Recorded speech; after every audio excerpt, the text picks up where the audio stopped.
Moving to the remote village of Eldergrove was supposed to be my sanctuary, a place where the chaos of city life would be replaced by tranquility and the gentle whisper of the wind through the trees. I arrived with little more than a backpack and a heart full of hope, but it wasn't long before I felt the chilling undercurrent that ran through the seemingly idyllic community. The villagers were welcoming, almost too welcoming, their smiles stretching a bit too wide, their eyes flickering with something I couldn't quite place.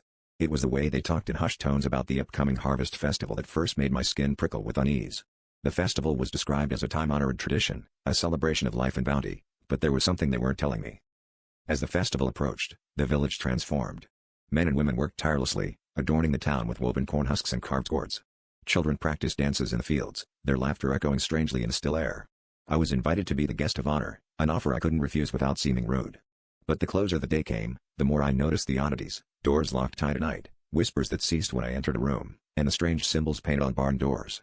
My dreams were plagued by visions of shadowy figures moving through the fields, their faces obscured by masks of straw. On the night of the festival, the village square was alive with music and firelight. The villagers gathered, their faces hidden behind those same straw masks from my dreams. They led me to the center of the gathering, where a large wooden platform had been erected. It was then that I realized the truth: the festival was not a celebration of life, but a ritual of sacrifice. Panic clawed at my throat as they began to chant, their voices rising in a haunting crescendo. I was the offering, the outsider brought in to ensure the prosperity of their crops, to appease whatever dark entity they worshipped.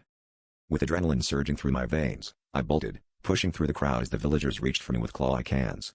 I ran into the forest, the chants echoing in my ears as I stumbled through the darkness, heart pounding.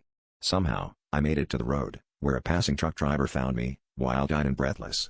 I never looked back as we sped away from Eldergrove, but at night, I still hear the whispers and feel the heat of their fire on my skin. They had plans for me, plans that would haunt me for the rest of my life.